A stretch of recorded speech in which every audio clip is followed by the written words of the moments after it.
to Caravan Reebok. It's pretty lively here. So, just past this wall is the desert, huh? Oh, wow. Paimon remembers hearing people call this the Wall of Samiel. It's made to block sandstorms from the outside. Oh, if it's this tall, it's gotta be the divine work of Greater Lord Rukkhadevata, right?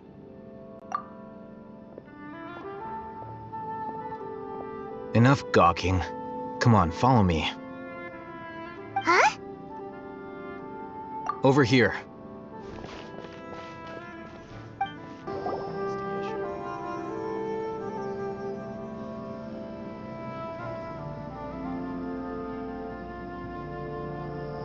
What the...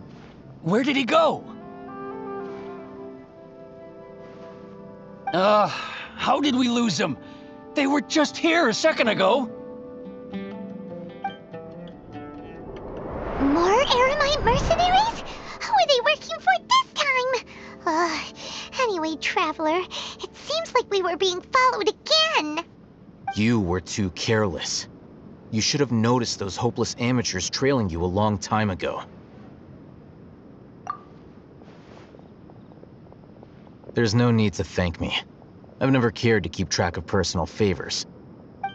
All I did was correct a mistake I happened to come across. It's a habit I developed at the academia. You really gave Paimon a scare, Alhaitham. We never thought we'd run into you here. Last time we met at Port Ormos, didn't you say you were going back to the academia? Wait, don't tell Paimon that you're here to take us back on their orders.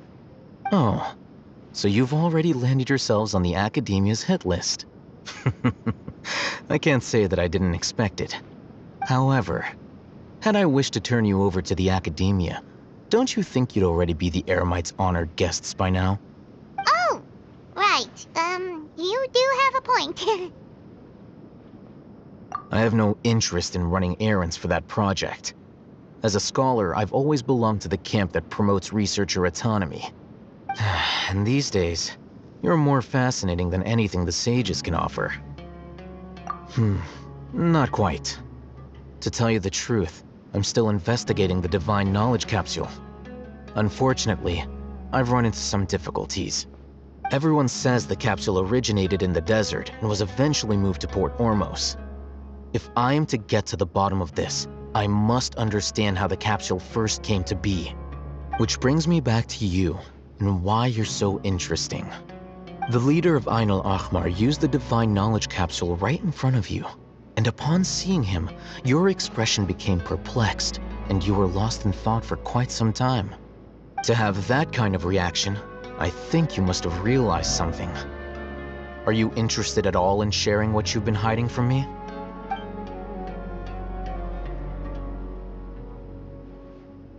Alhaitham, you really have a ridiculous eye for detail. What kind of person even notices or remembers stuff like that? So that's your answer. Well, I do work for the academia after all. So considering that, it is indeed wise to keep your cards close to your chest. But that does prove you do have some undisclosed information about the Divine Knowledge Capsule. Am I right? No matter. Rather than simply learning the answers from you, I'd still prefer to investigate on my own. Speaking of, you two are also headed to the desert? That's right! We have the same plan as you! But we don't really have any concrete goals at the moment. Then I'd suggest starting with Aru Village. It's the largest settlement in the desert, so it'll probably have more resources and intel than anywhere else. Well, would you like to head there together? It's always better to travel with someone you know. Let's go! Before us lies Aru Village, the safe haven of the desert folk. Whoa, this landscape is really something else. What a cool place! Let's go check it out!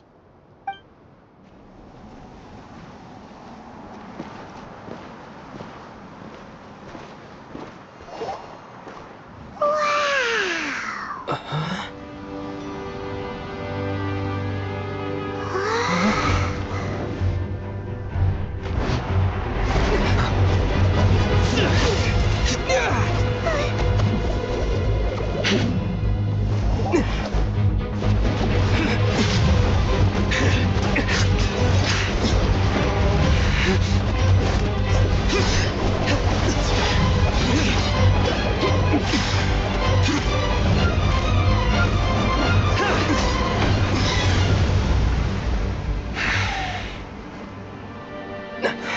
Sino.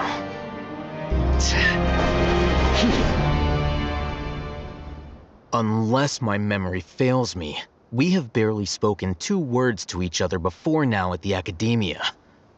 Would you care to enlighten me as to when and how I invited the General Mahamatra's wrath? Oh, Hatham. Do not think you can escape my judgment, just because you managed to escape my attack. Judgment? So that's how you'd characterize your actions here, is it? Or would elimination perhaps be a more accurate description? Had I used my full strength, not even this traveler would have been able to stop me. Though styled like an assassination, I sought only to ensure that my target would be unable to flee or resist. Standard practice for the Matra, as well you know. Seemed to me more like your own personal touch. Who is that, Al-Haytham? Did you call him General Mahamatra? Yes. General Mahamatra Sino, head of all the Matra at the Academia. He's a formidable hunter, and the ultimate nightmare for any who have committed academic crimes. You seem to have placed a lot of trust in Al-Haytham, to the point of blocking an attack for him. If I were you, I'd never choose to side with him. I wouldn't believe a single word that comes out of his mouth. I have been pursuing this scribe for a long time. I urge you, stand back and do not seek to defend him any longer. Otherwise, there will be consequences. Has Al-Haytham done something wrong? Paimon doesn't think he's as bad as you've made him out to be. I won't waste my breath explaining things. Al-Haytham, I saw it during our fight. Take it out. The divine knowledge capsule you're hiding on your person. Unless you want me to retrieve it for myself. Very perceptive of you. Nothing escapes a Matra's senses. Wait, the divine knowledge capsule? Didn't it fall into the Matra's hands in Port Ormos? No wonder you speak with such confidence, Sino. But I must admit, I'm very curious. What does this capsule mean to you? And why, as General Mahamatra of the Academia, are you all alone in the desert? As far as I'm aware, the other Matra have been speculating about your disappearance. Have you been given a mission that's, let's say, morally dubious? If I was the real target of your mission, what was stopping you from simply using your authority and resources to judge me within the walls of the Academia? I should have known you'd be difficult to deal with. You two? Ugh! What should we do, Traveler? Paimon feels like we can't trust either of them! Ahem. Well, look at you two, acting all tough and self-righteous over there. Wait, Dia?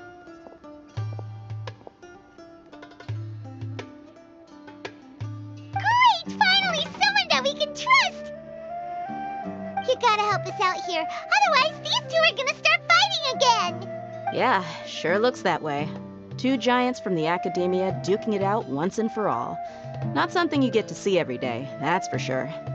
Listen, I know you academic types love to fill up your big brains with self-righteous morality and lord your empty rules and virtues over each other. But how dare you bring your petty disputes into the safe haven of Aru Village? It seems like someone's gonna have to beat some sense into your thick skulls until you finally learn to respect these grounds.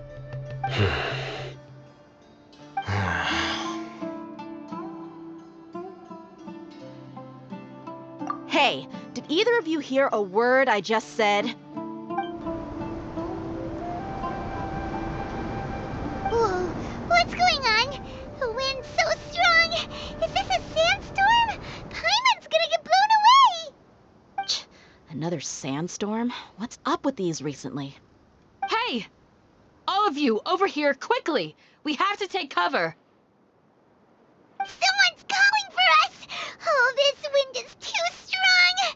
Let's get over there! That sounded like Candace. Come on, you two! Jeez, are all of you academia folks such hard work? Move it! All right, stop yelling.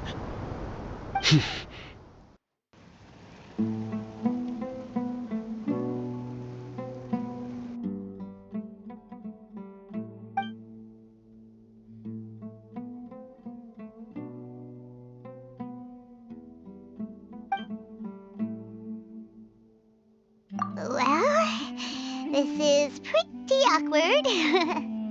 Hey, wanna play sardines with 3 people who wanna tear each other limb from limb?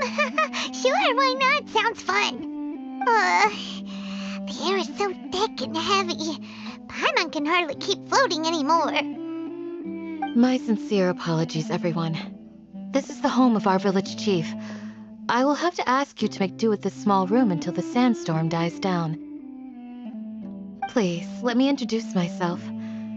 I am Candace, protector of Aru Village. Our savior has come at last! Nice to meet you, Candace. The name's Paimon. Thank you so much for helping us. There's no need to thank me. It's only right to help each other when the weather gets rough. Wow, she's so gentle and caring, like a nice older sister. Unlike those guys over there. All right. Now that we're all better acquainted, we should return to the topic at hand. As a guardian charged with the responsibility to protect my fellow villagers from harm, I was observing your conflict from afar, even before the sandstorm started. And now that you have set foot within our village itself, it is all the more my responsibility to make absolutely sure that you pose no threat whatsoever to us. So please, have an honest and sincere conversation with one another, and put your hostile feelings to rest. If anyone dares to start anything again while they are under this roof, I will not hesitate to send them out for some quality time with the creatures of the sandstorm. Oh, on second thought, Paimon may have misjudged Candace's character. And that goes for you too, Miss Dia. Do I make myself clear? All right, we got it, Candace. That's what I like to hear. So, which of you will begin? I was supposed to be a mediator, but I might have gotten a little too involved just now. Anyway, one of those two should probably start talking. Wait, that was you trying to be a mediator? I have nothing to hide, so there's no shame in explaining myself. While Al-Haytham wasn't wrong about the other Matra not knowing my whereabouts, it's not because I've been assigned a morally dubious mission. Rather, I've chosen to exile myself. Huh? Exile yourself? A little while ago, I discovered that there was data missing in the Academia's project planning and development files. What little they did report clearly did not match the project's actual progress. As General Mahamatra, I had the responsibility and authority to request an audit. However, to my surprise, the person responsible for the erroneous data was none other than Grand Sage Azar himself.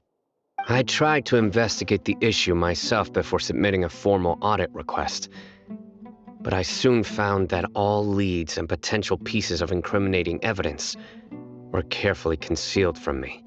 I began to realize that they were cautious of me from the very beginning. Unsurprisingly, the Grand Sage rejected my audit request as soon as the submission reached his desk. He even said to me, "The power of the General Mahamatra is granted by the sages. You have no right to judge us." So they really are up to no good.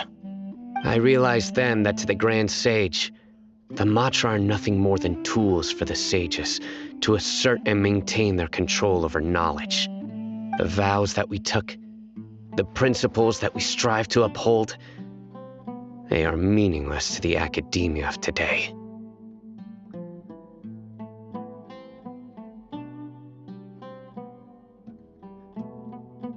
I believed it would be wise to flee the academia before the sages had a chance to take action against me. This way, they can no longer see nor predict my actions. I will never give up on this investigation. There's no need for someone else to give me power or authority. Once I find the truth, I will administer judgment by my own name. Sino seems to have the same goal as us. We're all investigating the sages. Plus, now that he's no longer the General Mahamatra, he somehow feels a lot less scary. Well, Sino, if that's your story, then why did you see Alhaitham as a target? When I was investigating the matter in the academia, I overheard a conversation between Alhaitham and a sage. The sages asked you to investigate a blonde-haired traveler. Do you dispute this, Alhaitham? What? Like many parts of the project, this assignment was undocumented. Now throw in your suspicious behavior with the Divine Knowledge Capsule, and I think we deserve an explanation. Yes. I was indeed tasked with investigating the traveler. Alhaitham! After all, the promised reward was so great that hardly any scholar could have refused. The sage told me, once you've completed this assignment, I can give you a glimpse of divine knowledge. A most enticing offer. Unfortunately, those academics don't know me at all. Their words contained one key piece of information, namely that divine knowledge indeed exists. That gave me all I needed to know. From my perspective, the sages are far from trustworthy. Think about it. Isn't it a little strange they're so willing to share divine knowledge with anyone, even as a reward? So, I began my own investigation following the lead of the Divine Knowledge Capsule. In the end, I realized my wisdom in committing to this rather than collaborating with the sages. Had I been less guarded, I probably would have ended up like that Ain al-Ahmar mercenary, incapable of remaining sane for long enough to hold a conversation. You mean that the sages originally planned to dispose of you, using one of those capsules that drive people insane? I'd already given up on the assignment by then. I only told the academia I was waiting in Port Ormos for you to appear so they wouldn't suspect anything. So it came as quite a surprise when I encountered my erstwhile target while investigating the Divine Knowledge Capsule. Criminals do love to talk about coincidences. Even though I ran into the Traveler by chance, I had no intention of providing assistance to the academia. Also, you should remember, you were the ones who decided to follow me and strike up a conversation after I left that tavern. That's true. Alhaitham helped us out at Caravan Rebat as well. Maybe he's telling the truth. I'm willing to apologize, if that's worth anything to you.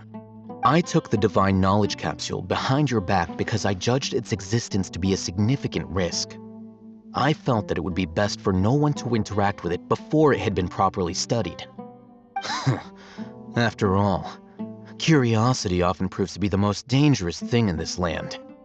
You should be well aware, Scribe Alhaitham, that curiosity can also lead you to danger and suspicion. Answer me this. Did the sages share any information about their project with you? Have I not made myself clear? You and I are both distrusted by the academia. Do you really think they would tell me anything? Fine. Although you haven't completely proven your innocence, I won't regard you as an enemy, for now. As you wish. Good. I'm glad to see you two clearing up your misunderstandings. And now you, Dia. I believe it's your turn. Oh, sorry. Whatever the boys were talking about must have been so boring that I spaced out. My situation is pretty straightforward. My employer, Dunyarzad of the Homayani family, is friends with the Traveler and is currently recovering from her illness at home. I had nothing going on, so I decided to return to Aru Village for a visit. I was actually looking forward to a pretty exciting time getting back together with everyone here. But then I saw these two random guys in the middle of a pointless argument. It ticked me off, and things went downhill from there. Is that all? Well, I will admit that definitely sounds like your style. In that case, welcome back, dear. That's more like it. I missed you all so much, Candace. Whoa! What was that sound? No need to worry. Now that you're no longer at each other's throats, please make yourselves at home. I'll take a quick trip outside to clear out some of those creatures in the sandstorm. Creatures? In the sandstorm? Are you sure you don't want some backup? Fighting in a sandstorm is not for the faint-hearted. Anyone without extensive training in these conditions is at a disadvantage. You needn't worry. Yeah, just leave him to Candace. Don't worry, she's as tough as they come.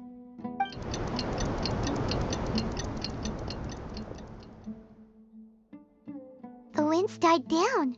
That means the sandstorm's over, right? Candace still isn't back yet, though. Is she alright? Maybe we should go out and check on her. When you put it that way, even I'm starting to feel a little worried. All right, let's go. We've been here long enough, and the boys are as chatty as the floor.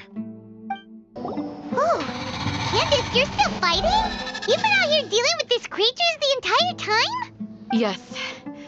They just keep coming in waves. I've lost count of how many I've defeated. Before I realized it, even the sandstorm had stopped. Ah! Here comes another wave! Leave this round to us. I got interrupted earlier, but now I have something to take my anger out on. It's been quite a while since I've seen the Flame Mane in action. I'll leave these to you then. I'll be sure to put on a good show. Let's go!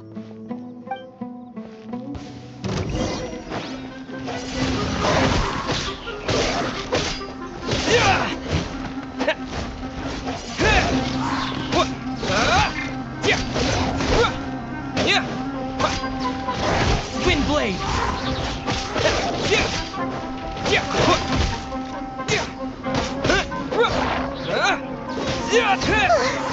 Here comes another wave! When are they ever gonna let up? Dodge this! Boba, get them!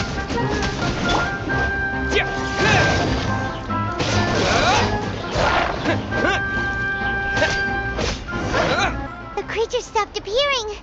Was that the last of them? What we fought just now was probably the aftermath of the sandstorm. So we should be safe for the time being. Well fought, everyone. No injuries, I hope.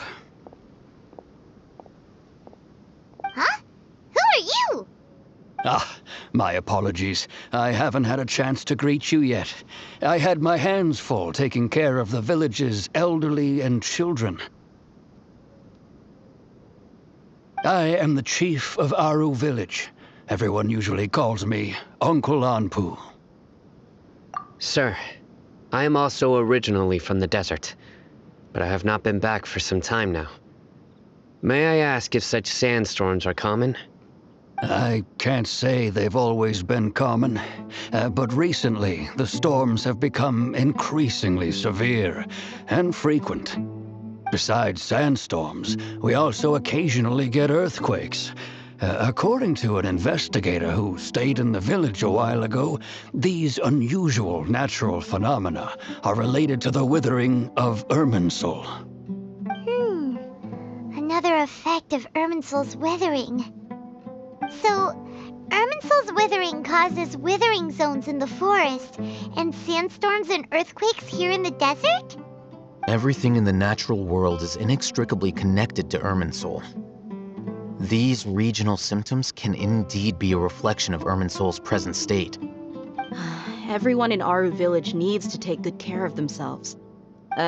Speaking of which, why haven't I seen a single village keeper since I got here? Village keeper? Who are they? Village Does your curiosity know no bounds? Village Keeper is how Aru Village refers to mad scholars exiled here by the academia. Most of them are scholars who lost their sanity after a period of training in the Avidia forest. The academia believes that their crazed mutterings may have a negative effect on the psyches of other scholars. So, they're forcibly exiled to the desert. Though if you ask me, it's all a boatload of nonsense. Alas, that's exactly what we've been trying to investigate. One by one, the village keepers have been mysteriously disappearing without a trace. But no one in the village has ever seen them leave. If you're planning to stay around the village for the next few days, I'd appreciate it if you could keep an eye out for them. I've had encounters with those people in the past. I'll see what I can do to help. The Matra are the ones responsible for their exile. Now that you're no longer with them, are you trying to alleviate your guilt and atone for your past sins? I'm fascinated by how you think. Mock me if you will, but if you are guilty, I will eliminate you, regardless of my position or identity. Oh, you're the former General Mahamatra. You must be an expert in these kinds of investigations. Thank you for your help. Is it because you're reminded of Hypatia? Oh, these poor scholars. First they lose their sanity, now this! We need to help get them back home, safe and sound. But, is it really a good idea to tag along with Sino? You seem like you really don't trust him. I'll be grateful for the assistance. No doubt you will do a better job than some of my former subordinates. Let's start by finding a spot to share what we know so far.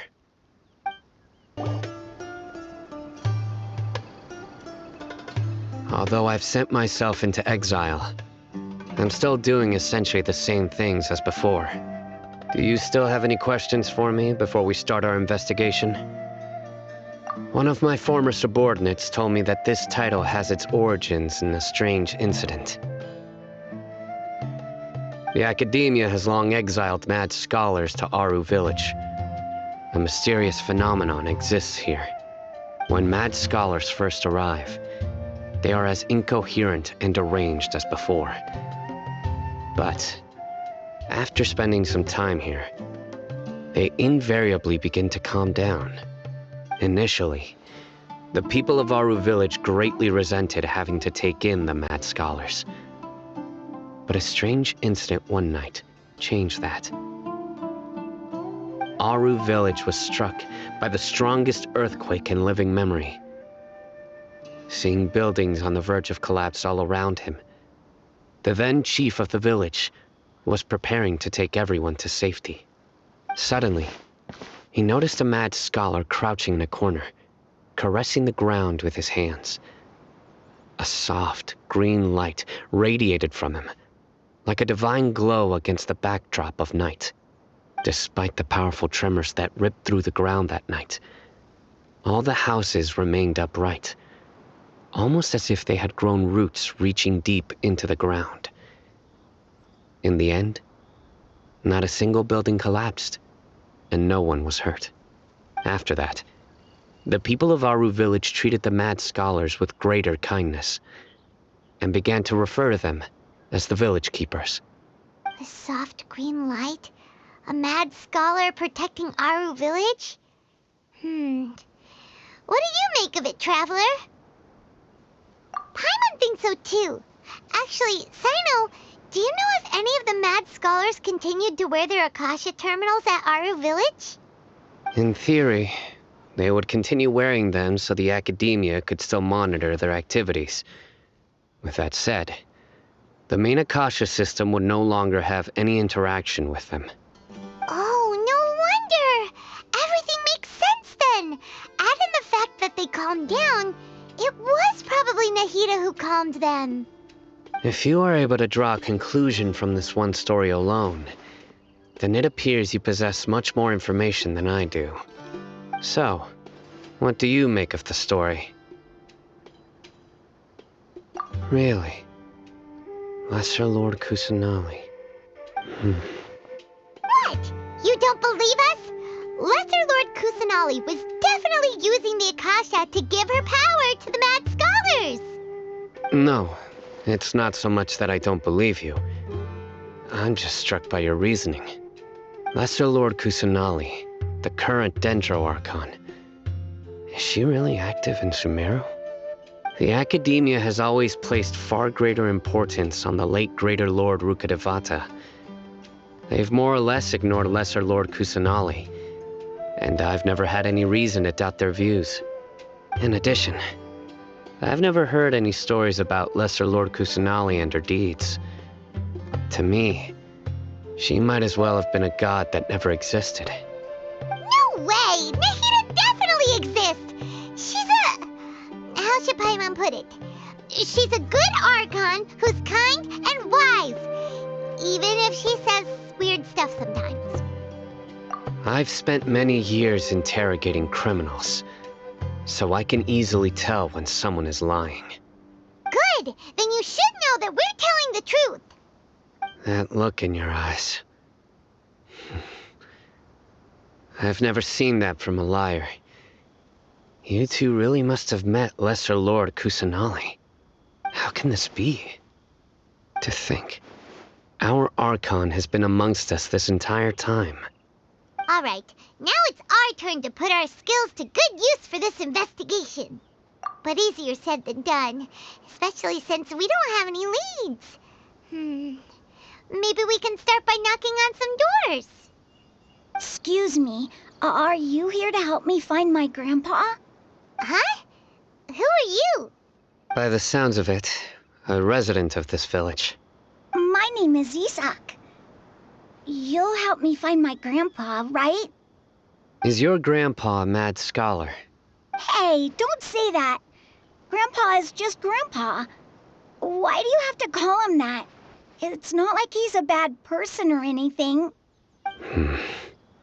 The person you're referring to is not a local, yet you are. Why do you call him Grandpa? Grandpa is just Grandpa. He's my family. I heard everything you said to the village chief. Please, you gotta take me with you. I want to find my grandpa. I swear I'll help. I won't be a nuisance. Ah, so you're the one who was eavesdropping on us around the village chief's house. I was planning to go out and take care of whoever it was, but I had a vague feeling that they didn't harbor any ill intent. Whoa. Hatham wasn't kidding about Matra having sharp senses. Sino, he's just a kid. All he wants is to find his grandpa. Let's find a way to help him. Sorry, I was only listening in because I wanted to know where Grandpa went. Honest. If you don't believe me, you can ask Miss Candace. All right. But first, let's confirm the facts with Candace. Sino is super vigilant. Is this what all the Matra are like? Ah, you're back already. We just wanted to confirm something with you. Do you know a boy by the name of Isak? I had a feeling he'd go looking for you. Huh? You knew this would happen? Yes. Although he tried his best to stay hidden, I still noticed him eavesdropping outside the window. He really wants to get his grandfather back. Isak's parents were both Aramite mercenaries who rarely returned to the village after finding employment in the city. He was raised by his grandfather. Unfortunately, it was only a few years before his grandpa passed away. Isak was still very young at the time, so various families in the village took turns caring for him so he could survive. Later, an elderly mad scholar arrived at the village. Isak thought the scholar bore a striking resemblance to his grandfather, and thus often spied on the man. However, the scholar was unkempt in appearance and incoherent in speech. Although Isak referred to the man as his grandpa, he was afraid and didn't dare to approach him. One summer night, the oft mumbling and bumbling grandpa suddenly calmed down and seemed to become more lucid. He even noticed Isak hiding in the distance. So Grandpa walked up to Isak and patted him on the head. He even took Isak to the entrance of the village, where he patiently taught the boy the names of the stars and accompanied Isak until he fell asleep. The next morning, Isak woke up and wanted to go find his grandpa again, only to realize his grandpa no longer recognized him. However, even so, Grandpa retained his calm expression. It's said that those who saw the scholar claimed he no longer appeared to be crazy, but appeared to be living in his own world, almost as if he were sleepwalking. Isak was thrilled that his grandpa was able to find peace and would follow him all the time, asking him things like, "Grandpa, want me to take you somewhere fun?" Or, "Grandpa, could you tell me stories about the stars again?" All this somehow just makes Paimon feel really sad. It seems like they both deserve so much better. Perhaps. Nearly everyone who lives in the desert has some form of hardship or regret. But even so, we must still continue on with our lives. It's also my reason for fighting. I must continue to protect this land.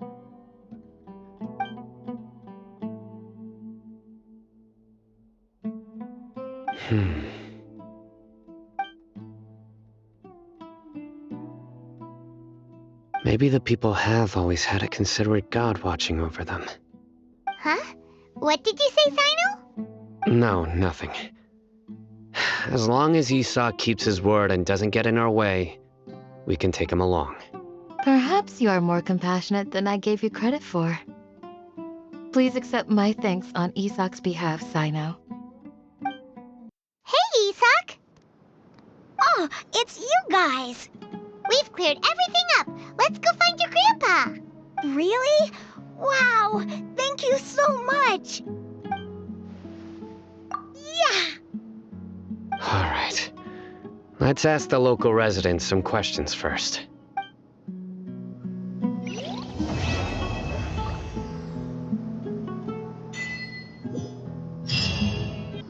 Excuse me, did you happen to see where the missing scholars went? You mean the village keepers? Oh, let me think. When I was eating dinner the other day, I saw one of them by the side of the road, muttering away and eating mushrooms and tree roots. They shouldn't go around eating that kind of stuff. Okay. Did you notice anything else? Anything else? No, I think that's all I have to tell you. Sorry. The scholars that have gone missing. Have you seen them? Those eyes. Those fierce eyes. You look like a real fighter. Don't change the subject. Right. You were asking about the the mad scholars. I think it's been a few days since I last saw them. I usually go to bed pretty early, so I'm not too familiar with what goes on at night. But honestly, I feel quite sympathetic towards them. Even though they act a little strange, they've helped me in the past. If it weren't for them, my house would have collapsed long ago. Do you also think Grandpa and the others are good people? Grandpa? Oh, hello there. It's little Isak. You mean that nice man who looks like your grandpa's long-lost twin, right? He was actually the one who protected my house. I saw it with my own eyes. He happened to be staying near my house that day and was doing something with his hands on the ground. It still feels pretty surreal now that I think back on it. Did someone teach them how to do that? Well, whatever the case, I'll always be thankful to him and whoever taught him to look out for others. I'm pretty sure that if I ever went mad, I wouldn't be able to do anything like that. Gotcha. Thank you. Sir, have you seen my grandpa recently? You know, the one who likes to sit and space out near the village entrance. Oh, well, if it isn't Isak. Oh, your grandpa, huh? It's been a while. The last time I saw him, he was spacing out by the road as usual. I went and asked him if he'd like any of the food I had prepared, despite my wife's protests. Like many people, she's really quite terrified of them. And speaking of my wife, she's still always complaining about how I don't make enough mora. That might explain why she's always mad at me. Oh, thank you. Thank you for taking care of him. It was nothing. You're looking for him, right? Did he go for a walk and get lost? Yeah. That's no good. Well, once you found him, come by my place again and I'll cook a little something for the both of you. I've known you since you were very young, so as far as I'm concerned, you're family. Please feel free to come by anytime. Wow, what a nice guy! Okay. Thank you, sir. Huh? Don't say anything for now. Isak, stay here. Let's head over there. Stay quiet as you move.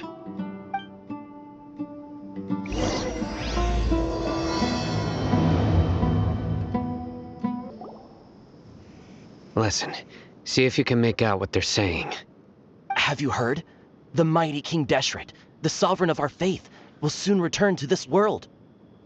Yes, of course I have. King Deshret is the one and only true ruler of this land. I've never believed in any other gods. Still, you say he's coming back, but it sure doesn't feel like life's about to change around here anytime soon. What's your proof? Haven't you noticed? The village has been getting more deranged scholars than ever. Delavar was saying that many people also went insane just before the fall of King Deshret's civilization in ancient times. We don't quite know why, but it seems like there's some sort of connection between insanity and King Deshret. Isn't it a sign of King Deshret's power that all the mad scholars have disappeared? If you ask me, they must have been chosen as the final sacrifice for King Deshret's resurrection. Huh. Now that you say it, that does make some sense. Does this mean our lives are finally going to take a turn for the better? Exactly. Those city folks will get what's coming to them. Now, repeat everything you've just said from the very beginning. Huh? Who are you? Where did you come from? My patience is running thin. You heard what I asked.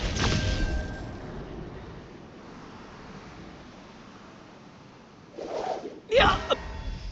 Bro, this guy's something else. Just look at his eyes. One wrong move, and he's gonna flay us alive. Let's not get on his bad side, okay? I am no match for this guy. Oh, okay, good sir. What is it you would like to know? Tell me about King Deshret's resurrection. Well, I only know a few things from hearsay. I went for a drink the other day and heard others talking about a rumor that the madmen will disappear and that King Deshret will return to this land. I'm not making this up, I swear! Hey, go on. Keep talking. It's true. It's all true, sir. We desert folk have had more than enough of those people at the academia. They keep sending us all their mad scholars and won't let us have a good life. Would you want to live like this if you were in our place? The radicals were even more thrilled than me when they heard the news. We're all praying for King Deshret's speedy return. Delavar also said that once King Deshret returns to our side, it's only a matter of time before we conquer the land on the other side of the wall. They're all willing to serve under King Deshret and fight for a share of the glory. Is that so? Seems like he still wants to know more. Keep talking. Got it. At first, I told myself it was just the drink talking, but then all the mad scholars vanished without a trace, just as the rumors said. Please don't beat me up just for mentioning these rumors. If I'm guilty, then everyone else around here is also guilty. I'm just saying what the others said. The people here really like King Deshret, but dislike the Dendro Archon. Where is this radical person you talked about? I haven't run into him over the past few days, so he probably hasn't been around the village. What about you, man? Have you seen him at all? No, not at all. We wouldn't dare lie to you. He's really not here right now. Sounds like you're not too close with the radicals. No, of course not. All we know are their names. I have many ways to stop you from talking, and many others to stop you from sending warning messages. So you'd best just stay home and hope I don't hear of you trying to contact anybody. Don't do anything until I've gotten to the bottom of this. Try something foolish, and even Candace won't be able to protect you. Yes, got it. We'll do just as you say. That scared Paimon half to death. Sino is pretty terrifying. He didn't try to reassure us at all. It's like he's used to hearing that. Oh, Paimon bets lots of people have told him that before. I heard that. Sorry. It's part of being a Matra. The rumor we heard just now seems like a strong lead. But we need to check a few more places. Very well. Isak! I'm here. Where's your grandpa's house? Well, I can take you there. Just follow me. Grandpa, he likes to be alone. Sometimes he stares at the sky in a daze, and other times he just pokes at the ground with his fingers. Every now and then, he yells out at the top of his lungs, so a lot of people are really scared of him. But he's a good person, really. I know he is. I swear, he's just like my real grandpa. Well, this is where Grandpa usually stays. There sure isn't much here. No. Incense? Please don't say it's the same one as before. But are you okay?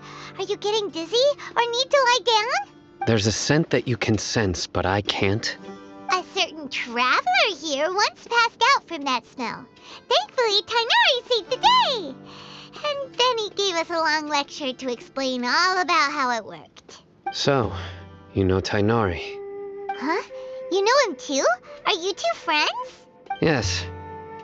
Now that I concentrate, I can also make out the scent of incense. Wait, surely Tighnari didn't lecture you too? No. No need. Did you first encounter this scent at Tighnari's house? In the forest. From a scholar.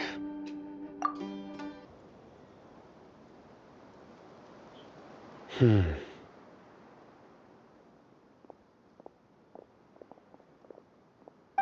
are you looking for, Sino? Here it is. Take a look right here. Paimon doesn't see anything. Although the traces have been completely buried in the sand, there are footprints here, from the size and shape. They belong to an adult male.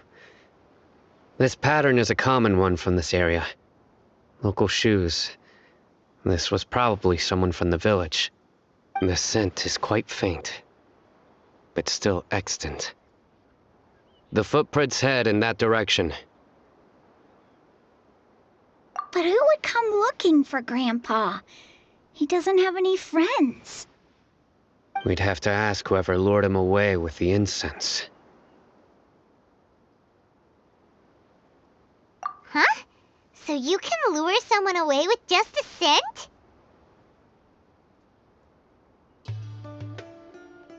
Hey! What's wrong with liking good food? Everyone's got something they love in life. Exactly. Most scholars are fond of incense, since the smell supposedly helps them clear their minds and discover new knowledge. Even deep within the clutches of madness, they still yearn for their knowledge-seeking days, and will follow the scent whenever it presents itself. No, Grandpa. So, someone's taking advantage of their weakness? Huh. Still, why would anyone want to abduct all the scholars? Are the rumors really true?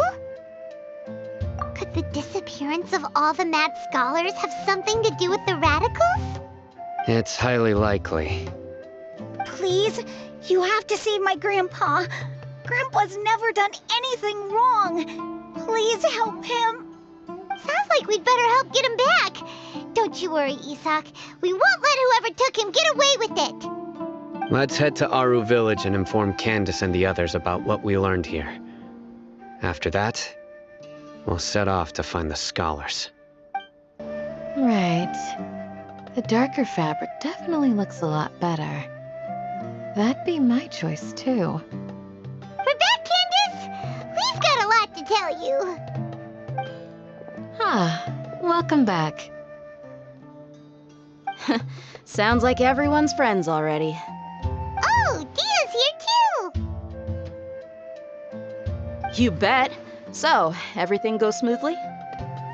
Reasonably. Alhaitham didn't go with you?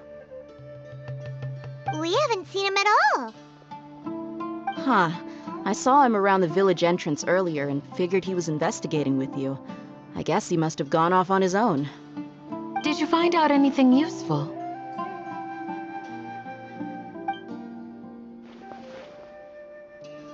I see. So someone used a kind of incense to lead the exiled scholars away from the village.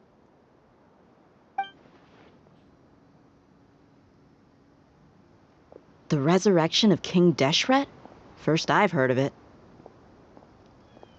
Far as I know, the kind of incense you just mentioned is only popular beyond the wall. Scholars are fond of it, but as you can see, there aren't many scholars still studying around these parts. No seller would be able to make a profit here. Not to mention making incense is a labor-intensive process. You won't see anybody in the desert with the patience to make or sell something that requires that kind of effort. It seems someone from beyond the wall must have been supporting this. Makes sense. So what should we do then? Do we go back to the academia and search for leads there? If it was any other day, that would be your next logical step. But today, you've got me on your team, so you get an extra tip. Didn't you say that the villager got his news from the tavern? Well, I also like to drink at the tavern, so I know a thing or two about these radicals he mentioned. If Paimon remembers correctly, the leader of the radicals is some guy called Delavar. Ah, yeah. Delavar, the scar-riddled bandit, Engur, the wide-eyed butcher, and Jabari, the duck-tailed bearded crook. The whole lot of them are known around these parts. These guys have one thing in common, and that's being broke. The rougher life gets, the more they want to believe in King Deshret. Way they see it, King Deshret's resurrection is their only chance at overthrowing the academia. Throwing all of Sumeru into chaos is the only way to change the way of life here in the desert. Anyway, that's my guess why they've chosen to become radicals. Tia! You're amazing! You really know this place inside and out!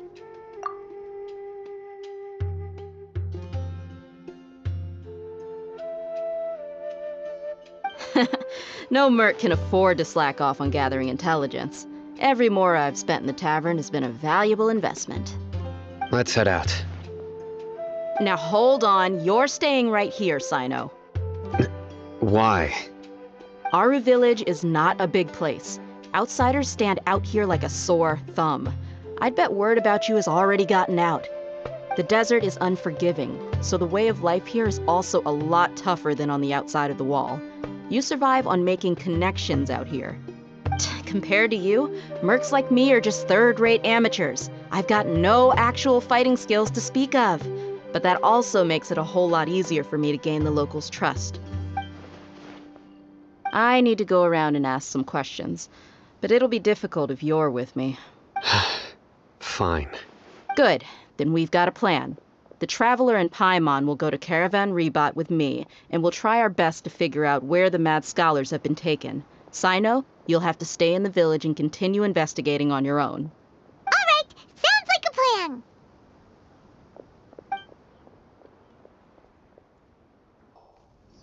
Well, here we are again. Sounds like you're starting to get familiar with the area. Paimon's amazed every time we see the wall of Samiel. How can a wall this tall even exist? It's almost I know what you mean. I had the same question every time I walked this way when I was a kid. Also, why is this high wall here? And can a wall really block sandstorms? It was only after I grew up that I realized the Wall of Samiel isn't just there to keep out the sandstorms. It serves a more important purpose, keeping out people like us. Sumeru is run by wise and mighty sages. To them, us desert dwellers are nothing but tools that can be used and discarded at their whim. We're cheap labor, like livestock, but easier to control. Nothing more. Even if a child from the desert got the chance to obtain an Akasha terminal, almost all their requests for knowledge would be denied. The academia believes we're underserving. Geniuses like Sataria are 1 in a million. The other children never get a single chance to try and rewrite their fate. Even though the academia knows very well that we're humans, just as they are. That's terrible. I would tear down this wall with my own hands if I could. Hey, Thea. You're not thinking about doing anything scary, are you? No, not at all. This place just gets me thinking, that's all. Besides, we're here to procure information, aren't we? Yep, we gotta catch those. Shh. Caravan Rebot is crawling with people, so be careful what you say. We don't want anyone to find out what we're here for. Our mission started the moment we arrived here. Let's go check out the tavern. Maybe we'll find someone I know.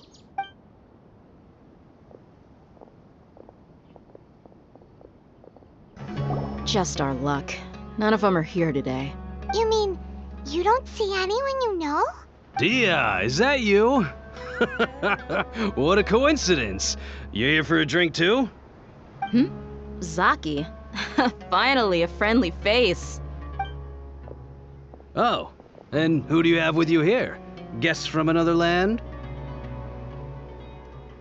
Hello. I'm Zaki. Dia's, how would you put it? Drinking buddy? We've had drinks together a few times.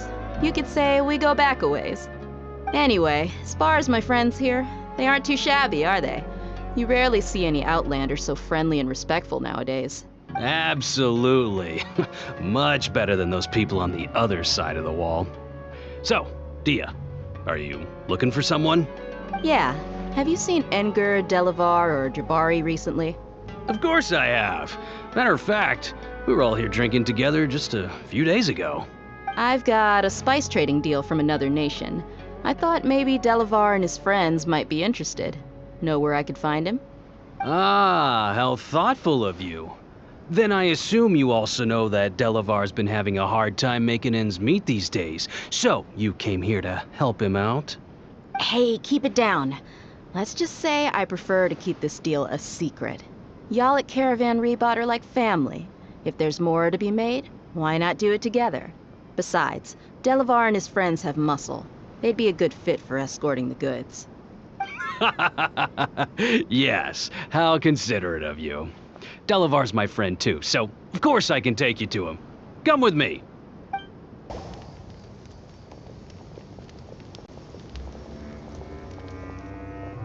Are we there yet?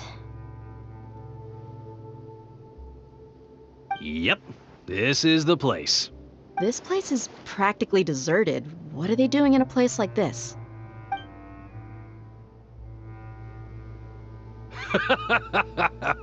Why don't you take a guess?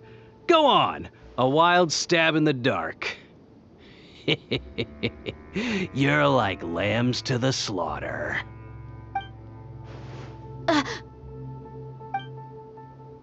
no! It's an ambush! What's this all about, Zaki? Come on, Dia. You really think we didn't hear about what you said back in Aru village? The boys have kept a close eye on you from the moment you set foot there. Not only do I know that you're looking for Delavar, I also know that you've teamed up with people from the academia to look for the missing scholars. So, you've been watching us from the very beginning? Uh-oh.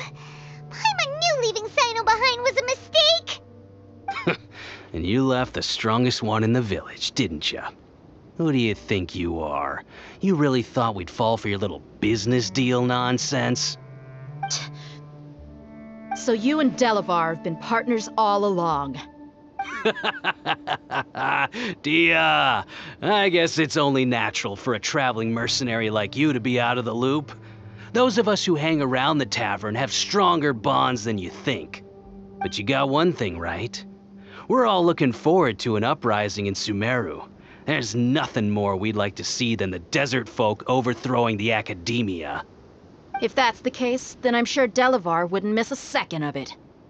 I'll be honest with you, if it weren't for what you said in the village, your little monologue about the Wall of Samiel would have convinced me that you're one of us. Delavar. And Engar, you're here too, huh? Long time no see, Miss Mercenary. You should have known the traitors are what us followers of King Deshret despise the most. Dia, I thought that you, a fellow desert dweller, would understand why King Deshret is greater than the Dendro Archon. Little did I know, you don't deserve to join us. Yeah, gee, what a missed opportunity. Adopting radical views and kidnapping innocent scholars, all because of some baseless rumors. Anything else I'm missing out on? See? There you have it. Mercenaries are just a bunch of faithless scum with only one thing on their minds. Mora. Pathetic. You're all like a pack of street rats. You're not wrong. Mercenaries are driven by Mora, and my faith lies with whoever's paying me. As long as there's a profit to be made, anyone can become my friend. Enough talking! Get him!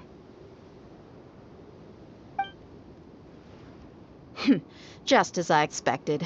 Let's teach him a lesson, traveler. Following orders. New punching bag.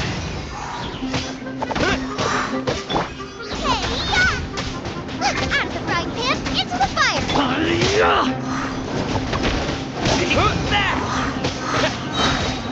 Disappear!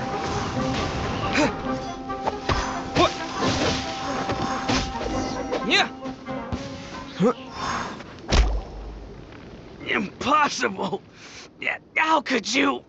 So, what do you think about your meticulous network now, Zaki? How did you say it? It's only natural for a traveling mercenary like me to be out of the loop. I'm guessing your informant told you that I'm just an incompetent merc with no real fighting skills, correct? I mean, that is what I said after all. And of course you would believe everything he reported. The only thing you know about me is that I'm a mercenary, but you've never seen me in action. Even though you heard we went to handle monsters together, you believed that Candace was the only one doing all the real fighting. That so-called Flame Mane is just a fraud. She admitted it herself. She just uses her connections to gain the trust of others.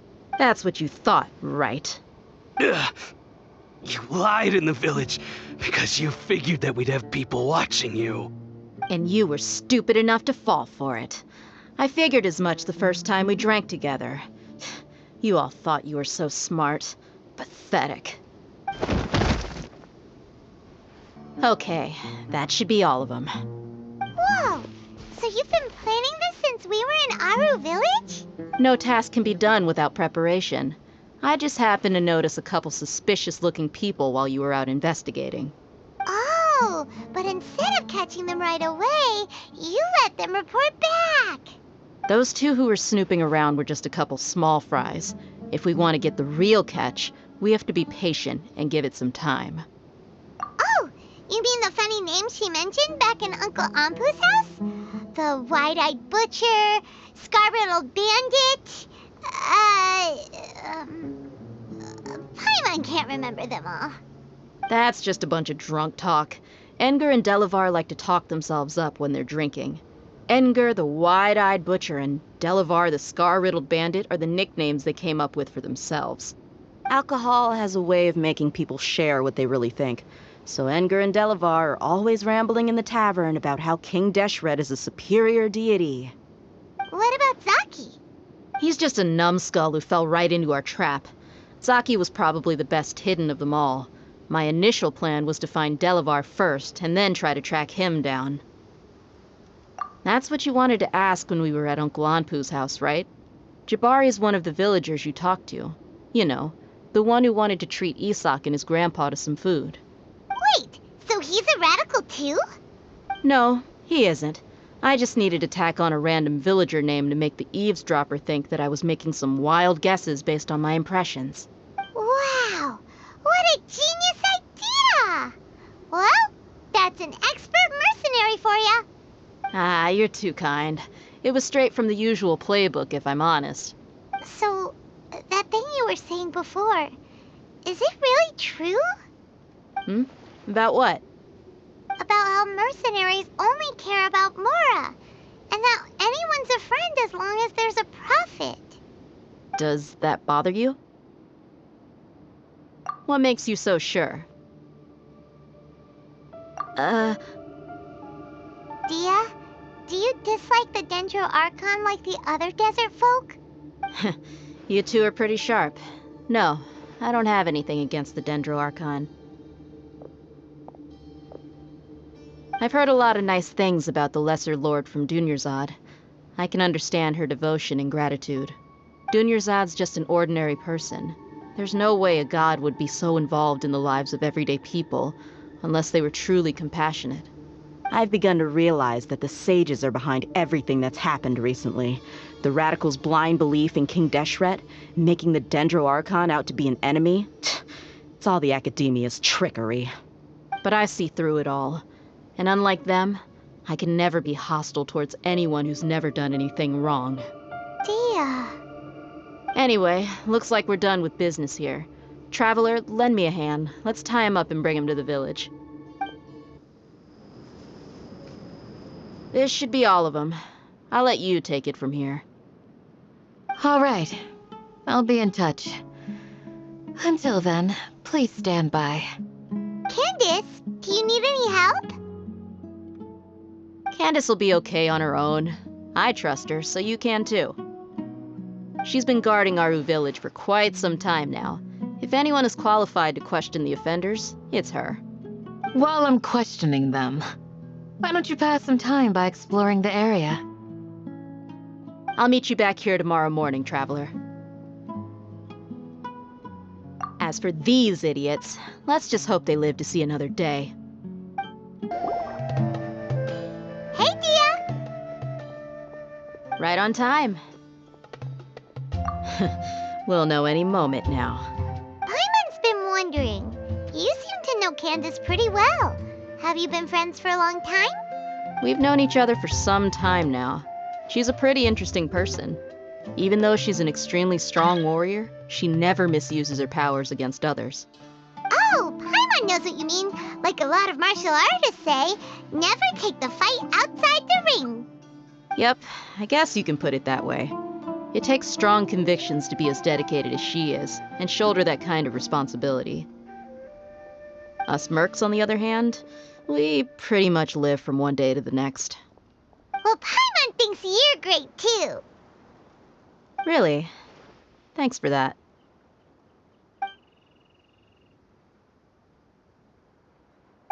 Oh, Sino's here, and he's pretty early too. Yes, I was here yesterday to help out a little. To help out? By doing what? Sharing some interrogation techniques. Oh, you mean you taught Candace some more persuasive methods? Right. Come on in, everyone. Come on, let's go inside.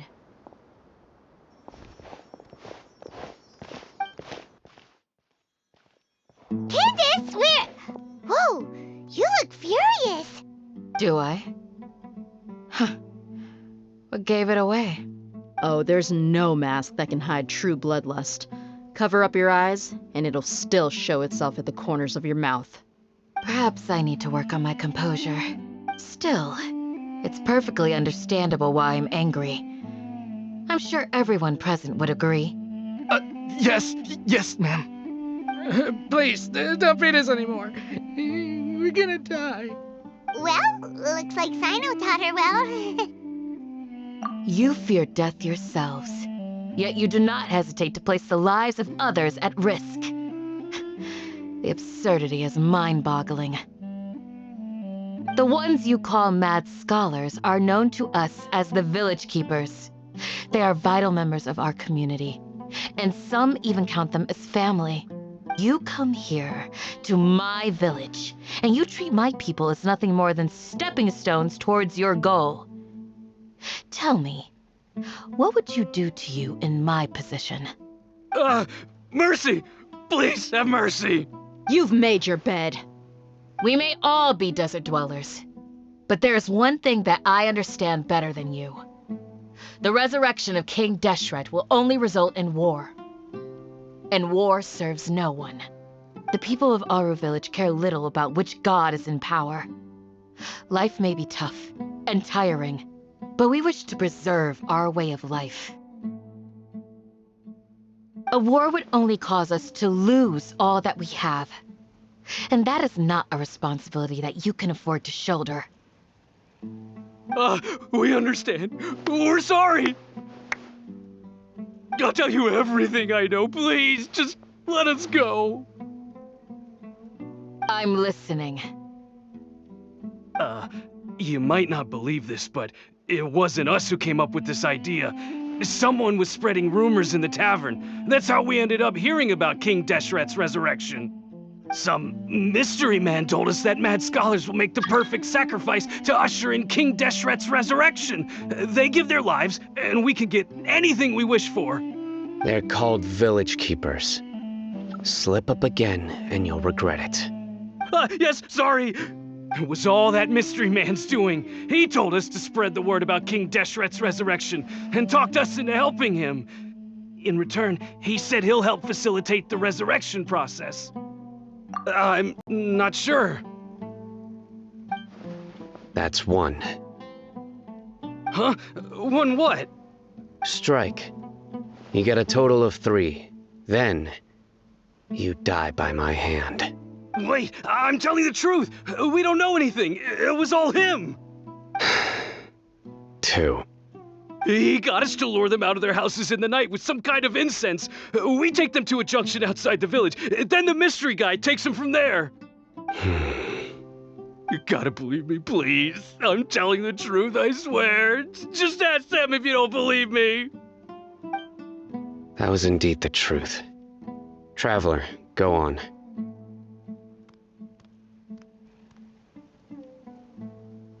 You have to believe me. If I knew that, I would have told you his name right away. I'm not risking another beating to keep his secrets. No way. That guy, he wears a cloak, and he's always careful to cover his face.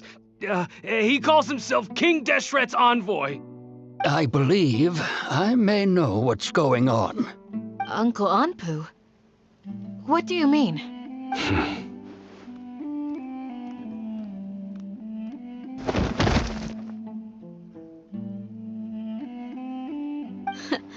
Smooth.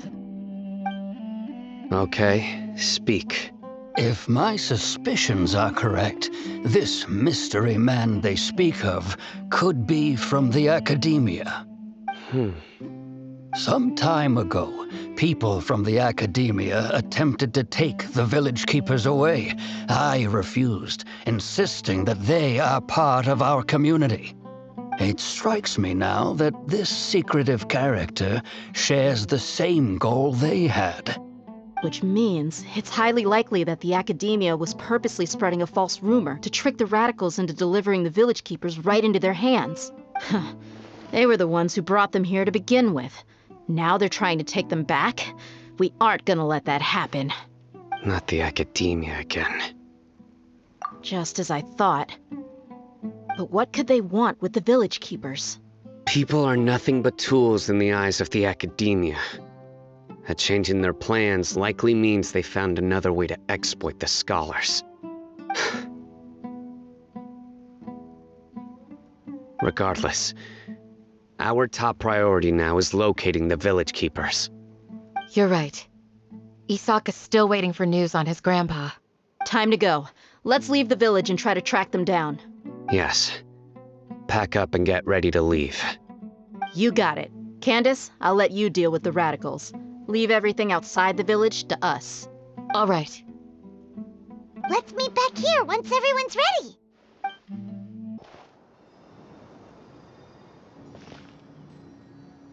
get some food in us and then we'll... Whoa! Where did you come from? Well, as you can see, I am merely sitting here and reviewing what we have deduced thus far. You were gone for ages, and now you're suddenly sitting here musing to yourself? Where have you been anyway? Hey, what's with the silence? You never think things through before asking questions. I'm giving you some time to make up for that. Paimon's so mad! Paimon's gonna give you an ugly nickname! Never mind! Paimon's got nothing. There's just nothing super obvious to pick with this guy. It makes it so hard. Well, you've heard nothing to suggest I left this whole time. So clearly, I stayed in the village to investigate. Anyway, you plan to leave Aru Village and keep searching for the truth of this matter, yes? Yep. We're not gonna find out anything more by staying here, so we thought that we might as well take the search elsewhere. Enough with the silent treatment! No. I'm just surprised that you decided to team up with him. Alhaitham, you haven't helped us out at all ever since we arrived at Aru Village. Bold of you to question our choices. Yeah, you're all talk! While you were investigating, I had my own work to do, which I've now finished. Really? Paimon doesn't believe you. To be honest, we aren't really a team, so I have no obligation to inform you of my whereabouts. Not to mention that going separate ways allowed me to find some important information that you all had missed. Huh? Right here in the village? Correct. What did you learn? I'm going to take you to someone. But before that, you need to understand where she's coming from. What does that mean? How do you think the residents of Aru Village feel about what we're doing? In other words, do you truly believe every single word the villagers tell us? You mean, some of them lied to us? Hiding the truth does not necessarily equate to lying. Again, these people have their reasons. Remember what Candace said? Most people in Aru Village don't necessarily care which deity is in charge of Sumeru. That's because whether King Deshret or the Dendro Archon has power is of little significance to them. By contrast, the perils of their daily lives are ever-present concerns. They won't simply share everything they know with you without good reason. That's why you believed there was no further information to be found in this village. Glad you're following along. Among those you have talked to, there's someone who was consciously keeping you out of the loop. In fact, she's been observing your every move since you arrived. The reason being, to someone who only wants to live their life in peace, any external factors introduce unpredictability into the equation. Those eyes, those fierce eyes. You look like a real fighter. Don't change the subject. It's quite obvious that she's intimidated by Sino's authority and strength. Right. You were asking about the Mad Scholars. She corrected herself mid-sentence because she's aware that there are King Deshret fanatics in the village. If she sounds too friendly towards the village keepers, she could easily make herself the radicals' next target. I think it's been a few days since I last saw them. I usually go to bed pretty early, so I'm not too familiar with what goes on at night. Remember? She made a point of denying her involvement in anything that occurs at night. But honestly, I feel quite sympathetic towards them. Even though they act a little strange, they've helped me in the past. If it weren't for them, my house would have collapsed long ago. After speaking to the village chief, it became clear that the village keepers had protected Aru Village at night. In other words, the young miss was very much awake during that time. Then, why would she lie? By getting involved with an outsider, she risks drawing unwanted attention to herself. As for why she might be so wary about all this, maybe you should ask her. I'll pass on this one. You said that she is afraid of me. If so, it's best if I stay out of this. We're on it! Miss Shawnee, as we discussed earlier, I've brought someone with me. Mr. Alhaitham, I'm aware of where you stand, but how can I make sure that your friends think the same as you? Huh? What do you mean? We need to clarify our stance or something? Go ahead and talk to her. You'll get the answers you want. Go on. Earn her trust. Is it really that simple? May I call you Traveler? Hi, Traveler. I want to ask you something. Do you think the resurrection of King Deshret can truly change Sumeru for the better? Why's that? That's very similar to what Miss Candace says. I know you two are friends. That's why I'm willing to talk to you, even though I do have some reservations. Before, I wouldn't even have the courage to ask something like this. Traveler, do you believe our lives will get better? Yeah! We came here from another nation, so it isn't wrong of you to be weary. And we aren't really residents of any one nation. But even so, we've met lots of people from different places, and we've always fought for what we believed in. We have friends in Sumeru, and we want to help them. That's why we decided to stay here for a while. I want to trust you. My apologies for posing my questions like that. To be honest, I didn't expect you to come back for more information. Alhaitham told us you have your reasons. It's okay. We understand. The fact is that only one side of my family is desert folk. I don't really fit in anywhere in Sumeru. Some believe in the Dendro Archon, while others believe in King Deshret. I don't belong to either side, and neither side would want me. Speaking of which, the radicals mentioned that they despise traitors. Do they just think that anyone who's different from them is a traitor? Yeah. Some people can be so narrow-minded when it comes to bloodline and beliefs. It makes no difference what I say or how I behave. I'll always be suspected of having ulterior motives. Slowly, I just stopped talking to people. I pretended not to hear or see anything. All I want is to live my life in peace. And then it happened. The village keepers who had helped me disappeared with no explanation, and I didn't dare breathe a word about it to anyone. Until now. You can tell them. I'm sure he'll keep your secret. All right. I'll tell you what I told Alhaitham.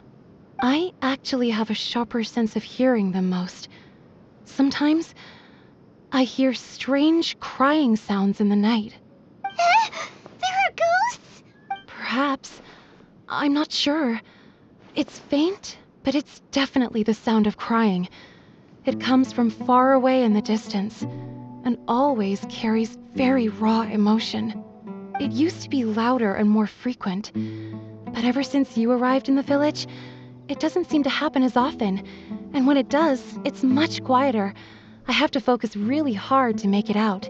I confirmed this with the guards on night duty. They also have someone with a good ear, and he's heard similar sounds at night. But, because we're in the middle of a desert, he would rather believe that they are the cries of beasts than ghosts. There's really nothing around these parts, except for an old hospital not far from the village. I think they used to use it for treating Elazar, but it's been abandoned for years. Yeah, let's go! Ugh, is this the place? It's in terrible shape. And there's... monsters! Watch out!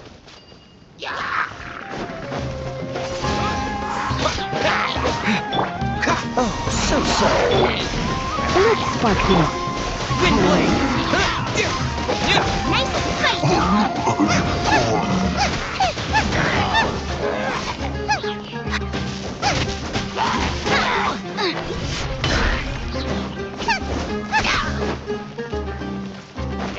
Roba, get them!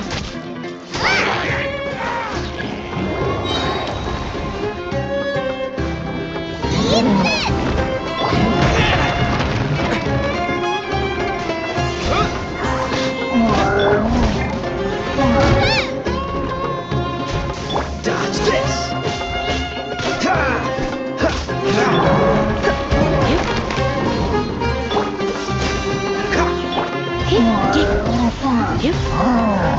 of the frying pan, into the fire! Windblade!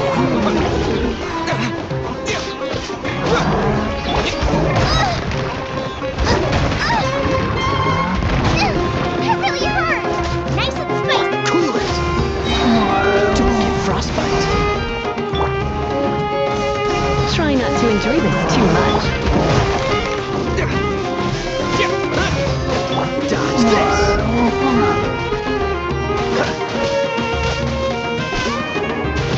Freeze!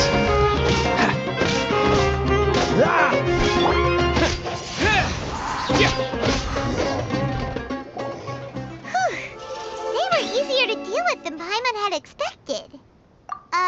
Super strong bandits? Or monsters taller than buildings dropping out of the sky? Or, something like that. He looks super serious. We gotta stay on our A game too. This is the one.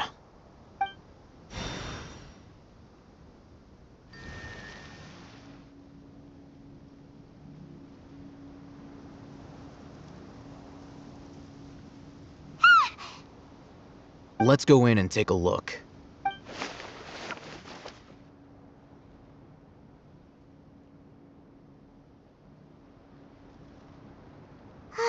Hey, Hatham, we haven't found squat. Are you sure we aren't wasting our time here? Patience. Shawnee says she only hears the crying at night. We have time to burn. Until then, I'm taking a break. And just like that, he sits down. Wait, he even brought a book to read? What are you reading? Let Paimon see! Okay, sure.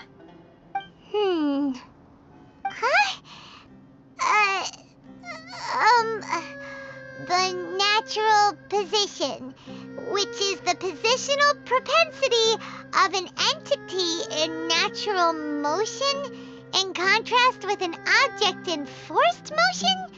Huh? When free from external influences, every entity displays the tendency to follow its natural trajectory? So, you got that? Oh, Paimon gives up. You keep reading your book. See ya! How is he so relaxed? Look at him, reading an impossible book in a creepy place like this. Hey! Paimon's your Tibet travel guide. Paimon knows plenty of useful stuff already. And anyway, it's not Paimon's fault that the books people read in Sumeru are so complicated.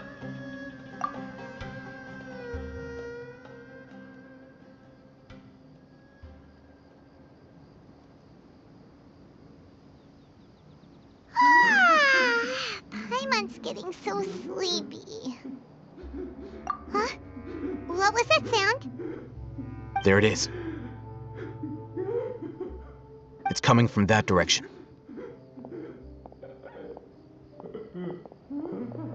Is the sound coming from here? Huh.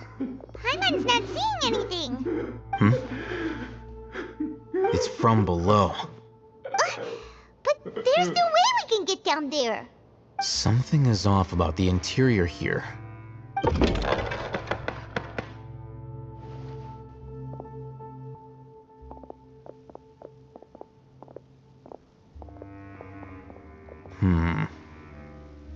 As I thought, there's a hidden structure. Wow. It's like they tucked another hospital into this one. Oh, it looks like there are other mechanisms around here. Let's keep exploring.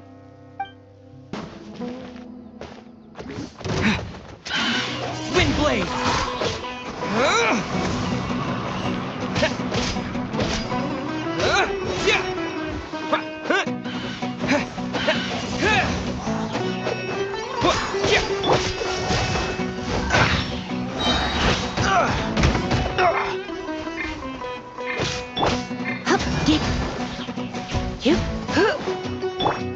Windblade!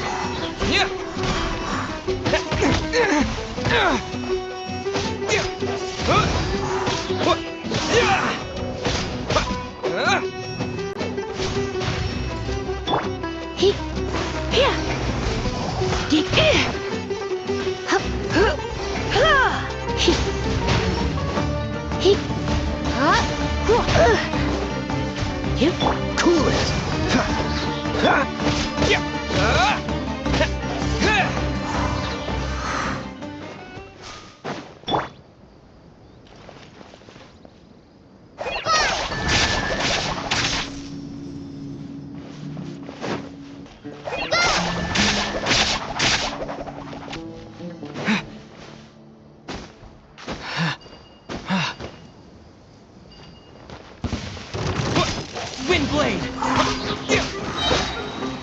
With the wind! Freeze!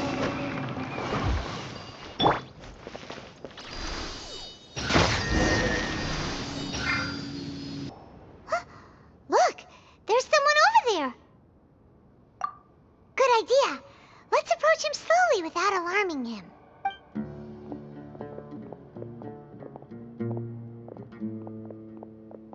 Wait.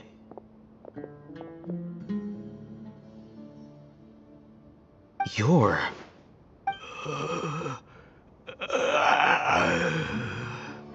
He can't speak, and his eyes are unfocused.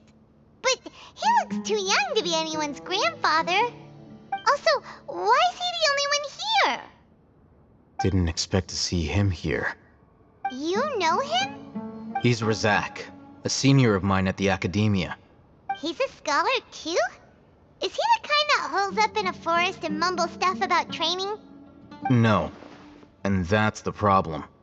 Razak was never involved in any of those things.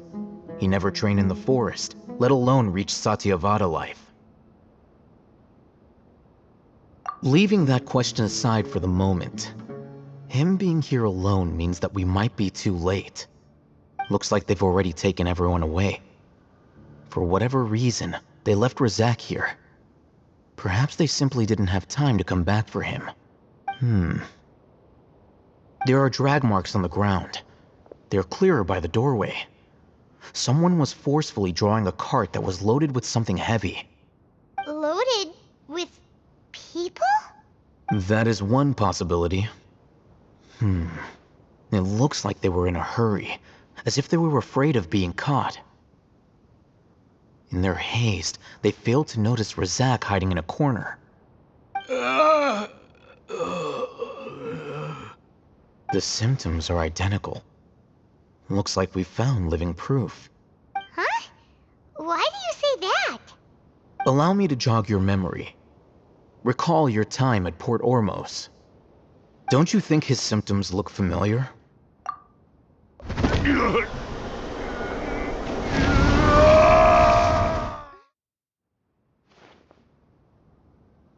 Oh, now that you mention it, they're acting the same way. Correct. The Academia is behind all of this. It isn't difficult to deduce their rationale. First, the Academia spread a false rumor of King Deshret's resurrection, emphasizing the role of the village keepers, the mad scholars who were exiled to Aru village. These rumors were all the persuasion that the radicals needed, and those based in Aru village leapt into action. Unbeknownst to them, of course, through rounding up the scholars, they were actually helping the Academia. As well as being able to exploit the radicals for their own ends, this scheme has one further advantage to the Academia. All the risks and responsibilities are offloaded onto King Deshret's followers. Life for the desert dwellers has been brutal ever since King Deshret's death all those years ago. Beneath the surface, feelings of desperation are widespread. Many would give everything they have for the prospect of something better. Anyone looking to exploit that for their own ends simply needs to make a few empty promises. Even if complications arise, people will see that those involved are all followers of King Deshret and look for no further explanation than differences of belief. A deep-seated mistrust of the desert and everyone in it by the rest of Sumeru will make sure of that. The notion of an Academia plot wouldn't even cross their minds. It may seem like a simple strategy, but it is able to work wonders under Sumeru's current circumstances. Oh, that makes a lot of sense. It's in line with the village chief's theory, too. But there's still one very important question. Wasn't it the Academia that brought the scholars to Aru village in the first place?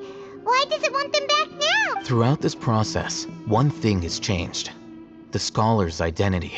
First, they were scholars. Then, they became lunatics. After that, they were exiles. And finally, they become missing persons. An exile is still patently a living, breathing human being. But when someone becomes a missing person, that is brought into question. If you can't find someone, you have no way of knowing what exactly happened to them. That makes missing people an ideal resource. Resource? For what exactly? One possibility is that the information in their brains could be extracted into knowledge capsules. Extracted? You mean canned knowledge comes from people's brains? With the technology of the Sumeru Academia, it's entirely possible. Perhaps the process caused them great suffering, which is why they cry out in the dead of night, when no one is watching them. So, the human brain... Nope, nah, Paimon doesn't want to think about this. I'm the Academia scribe, after all. I'm familiar with their projects. Anyway, judging by Razak's state, the contents of a divine knowledge capsule were extracted from his mind. But something went wrong in the process. Or perhaps his curiosity got the better of him, and he used such a capsule for himself. Paimon's a little confused. Can they just use anyone's brain?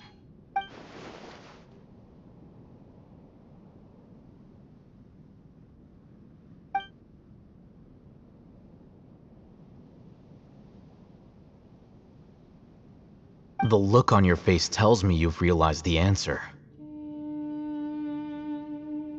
That's right.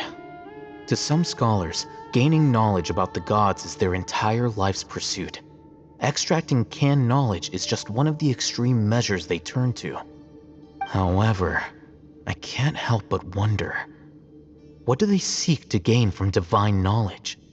The Academia is going out of their way to look for forbidden knowledge, but what is their ultimate goal? I've spent quite some time trying to analyze the contents of the divine knowledge capsule, but to no avail. It seems like my way of thinking is too different from theirs. You mean you're not even slightly interested in getting your hands on this forbidden stuff? All scholars seek to expand the horizons of knowledge, but I'm not particularly interested in gods, so I don't share their degree of zealotry. Extracting information from people as if they were lifeless objects? If this is the direction of academic progress, then the Academia may as well shut its doors. Sounds like you're really against all this. Of course. The Academia's actions run contrary to their rules. Whether it be academics or knowledge, everything has its boundaries. If those lines are crossed, the rules and order that govern everything in the world will be destroyed. This matter needs to be corrected, just like fixing a typo in a book. Wait, didn't you step in to help because you felt sympathy for those poor people? Not to be callous, but no. My criteria are a little more restrictive than that. There is no shortage of suffering in Sumeru, and the same can be said for the rest of Teyvat as well. What do you plan to do about that? Save every last person? Probably not. Paimon's not sure. You can say that. Simply put, I don't blindly place my faith into strength or heroism. I do what I want. The divine knowledge capsule is something I want to investigate in full. That doesn't mean I'm willing to take action for the sake of a few strangers.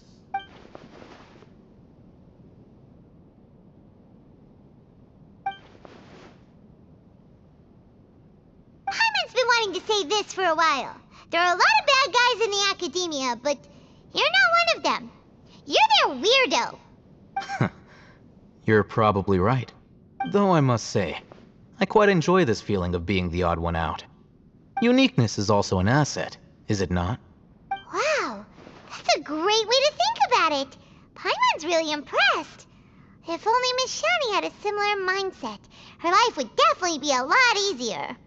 I'm just a more likable person than her in general. There's nothing more to it than that.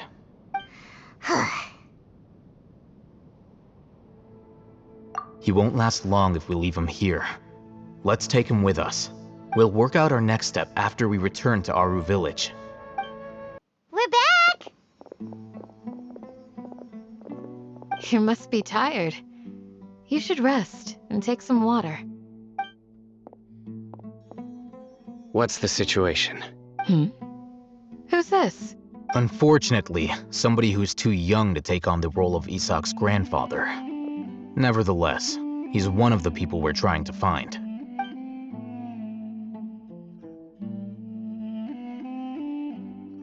so. At one point in time, the abandoned Elazar Hospital served as the Academia's site for extracting divine cant knowledge. Yep, pretty much. Their plan must have been implemented at some point before we arrived at Aru Village, since divine cant knowledge has been in circulation for a while now. Yet, they fled once we were headed to the village, almost as if they knew we were on their trail. Why is that? Yeah, why is that? We may have a mole in our midst. One of us could be secretly revealing our whereabouts to the Academia. Huh? Are our friendships that shallow? Looks like none of you have realized wherein lies the issue. Sino, you're the reason why they can predict our movements. Wait, what's that supposed to mean? Choose your next words very carefully. It is simply a logical inference. I have my reasons. So what you're saying is, Sino's the mole. Interesting. And here I thought you were the most suspicious one, Alhaitham, since you were always acting alone. I know. You have a point. But I realized something as we were returning from the hospital. Sino isn't like any of us. What are you trying to say? Do you still remember who you are, General Mahamatra? As a Matra, you are no doubt privy to certain kinds of information. Before you can take action against someone, you are required to have all the facts available, including the less than savory details. Simply put, the Academia has traditionally allowed you access to a wealth of sensitive information. Knowing their modus operandi, wouldn't you expect them to take precautions against you? If you want to raise a vicious wolf, you need to make sure that you can avoid its bite. The Academia is monitoring me? It's not that simple. The Academia has eyes all over Sumeru, but they have a special protocol for dealing with you. Every so often comes a Nyagarbaha Day. On this day, the Academia enters new information into the Akasha through knowledge capsules. I remember seeing a thick notebook next to the control panel once. Its contents were all about the General Mahamatra, his activities throughout the day, preferred methods of enacting judgment, everything. You're saying that the Academia entered my information into the Akasha too? But what's the point in doing that? My actions aren't important enough to be added into the Akasha. The Akasha is capable of computation. The Akasha's algorithms are entirely capable of predicting your movements using the data entered. When you would depart, the route you would follow, your destination. It knew all of this. It predicted my every move. The Academia has been watching you longer than you think. However, the fact that you resigned is proof that their suspicions were well-founded. So that's how it is. Sino adheres to his principles so strongly that he's actually a thorn in their side. Tenacity of will and steadfast faith are worthless to the Academia. They need scholars who are easily pliable and mindlessly go after anything they can profit from. Sino, don't take it to heart. This just proves how much of a trustworthy ally you are. They escaped because of me. Don't blame yourself. It's not like any of us would have known. I have an idea. If they predicted my movements, then I might be able to guess where they went. Whoa, you bounced back fast. There is always an opportunity for safety after danger passes. Oh, so that's how it is! Paimon gets it now. If the Academia is trying to avoid Sino, then the safest place would be... Yep, that's right! They'll want to proceed in the direction opposite of where I'm going.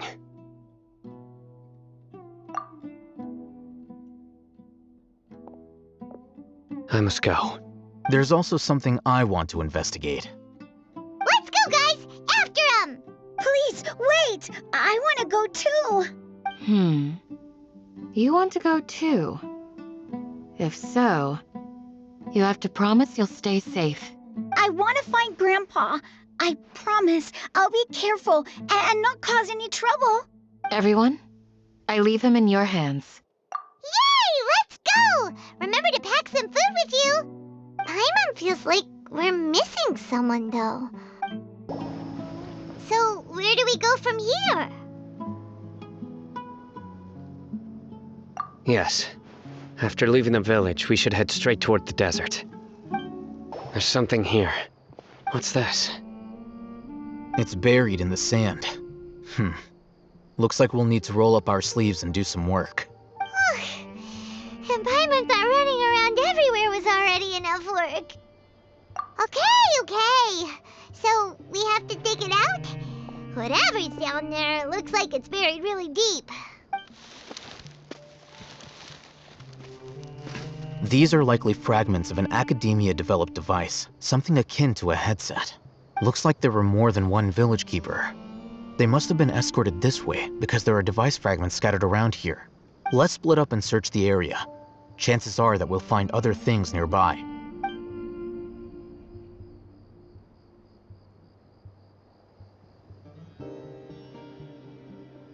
Is this what we're searching for?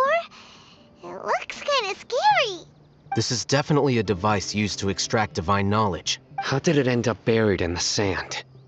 That can't have been part of the plan. They must have been attacked along the way. Wait, what? Grandpa, I hope you're okay. Don't worry, your grandpa's gonna be fine. Razak didn't display any signs of starvation or dehydration, which means that they left fairly recently. We should be able to catch up. One more thing. Given that the device had been entirely covered by sand, I believe the attack must have happened prior to the sandstorm. Let's keep going. They can't have gone far. Voices, over there. It sounds like an argument. Whoa, you have really good ears. Don't get any closer. They'll notice us. Dia's talking with the Eremites? Very interesting. Let's listen in. If you had informed me sooner, there'd be plenty of room for us to... You're one of us. We would never lie. Scholars. You don't know as much as I do. Need me to... I knew it. That's our Dia. Dia? Why would you... Dia! Hey, what are you doing? Huh? Didn't you say you'd help me find Grandpa? Why are you on their side? Well, look who's here. Ain't that something? This complicates things. You've betrayed Aru village? So, this is the great General Mahamatra. Dear, you'd be better off as my assistant than hanging around with this motley crew. Seen for yourself, I have the means and methods, and my ideals are far more admirable than theirs. I'm not the type that's easily swayed, Raman. You of all people should know that. Wait, what's going on, Dia? Whose side are you on here? Shut it, Paimon. It doesn't matter. Whichever side you pick, nothing can deter us from the grand mission of resurrecting King Deshret. Once our Lord of Old returns to this land, we will have a new beginning. Face the facts, Raman. It's not gonna happen. You should understand that more than anyone. Have all your years as a merc taught you nothing about placing hopes in a ruler? I'm a desert dweller and a proud follower of King Deshret. Whether I live by the edge of the sword or in peaceful comfort, my soul will always carry this. It's not too late yet. The village mad scholars aren't gonna bring King Deshret back to life. You don't understand, my dear lady. Pursuing our faith is our purpose in life. Even if the chance of success is 1 in a million, we must be willing to give everything we have. Even if it'll expose you to the Academia? Even if they end up disbanding the Eremites? Your Eremites, which you've worked so hard for all these years? Yes. We've waited a long time for this day to come. The sun and the moon no longer shine here. All you see now is cracks in this desiccated land. But fate has finally dealt me a hand to play against the Academia. With these scholars in our custody, we'll stomp the Academia's forces and fight our way beyond the wall of Samiel. Ridiculous. Think about it. The Academia controls the entirety of Sumeru. Your powers are negligible in comparison. If you still don't believe me, then try asking these two men. They're also against the Academia, but neither of them are as arrogant as you are. They look more like pawns of the Academia to me. Why would I listen to anything the people of Greater Lord Rukkhadevata have to say? Filthy traitors. Your god abandoned all honor and betrayed King Deshret. We desert dwellers will never trust the likes of you. It's impossible to communicate with someone so hostile. Perhaps we should. Do you really believe that by kidnapping the scholars, you'll be able to negotiate with the Academia? These people have no value as bargaining chips, but I could be persuaded to take their place as your next hostage. These scholars were exiled from the Academia. I, on the other hand, am their current scribe, and will be a much greater asset to you. Wait, you can't be serious. So, you want to trade places with the hostages, do you? Precisely. Any wise person would gladly accept my offer. What are you thinking? What if they decide to kill you instead? Well, that would be bad luck for me. However, I'd get the chance to observe the scholars, perhaps even find out the truth. Think you can talk me over with that confident look of yours? I'm not trying to persuade you. I'm using this as a means of joining forces against the Academia. You are the scribe. What do you have against the Academia? Not all desert dwellers believe in King Deshret, and the same applies to the Academia.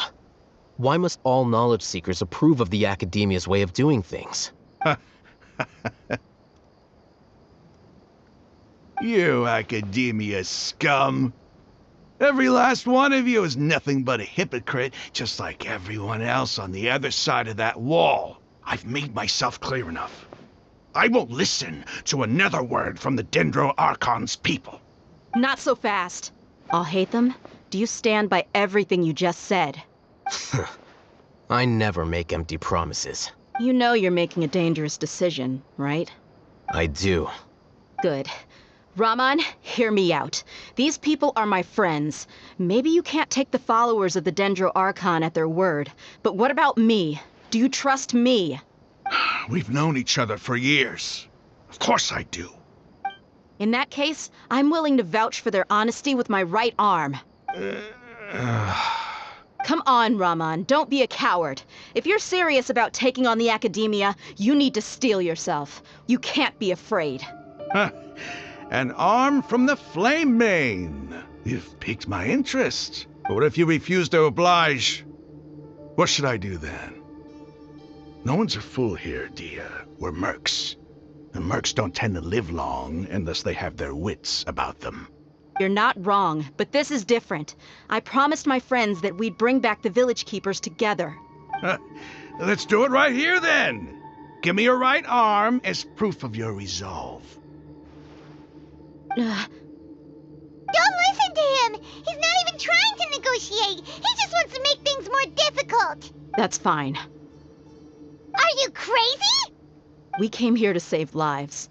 One arm for that many people is still a pretty good deal, if you ask me.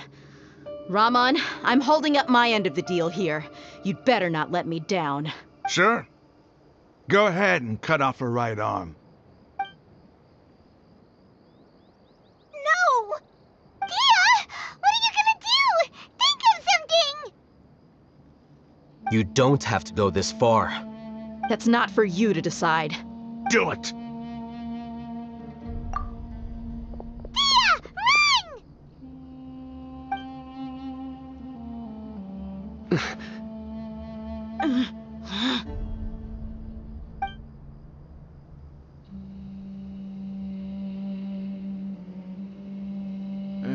Stop! What's wrong? Can't do it? Flame Mane, you and I are both desert folk. Cutting off your arm is no different than cutting off my own fingers. Where's the sense in cutting my own kin to pieces? You've shown me that you're serious. Go on now, take your friends and leave. Meet me in the desert at noon tomorrow.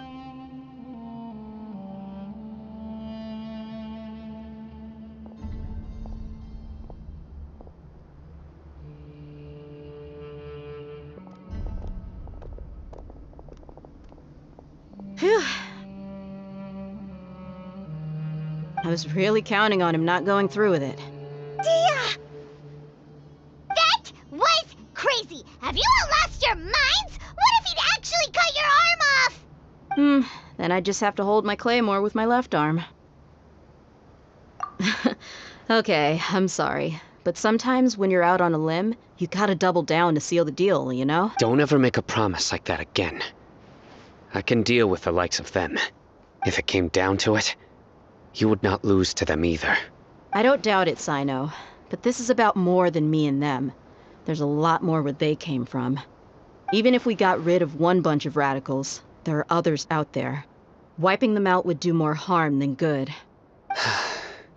As you wish. I'm sorry, Dia. I should have stayed put and listened.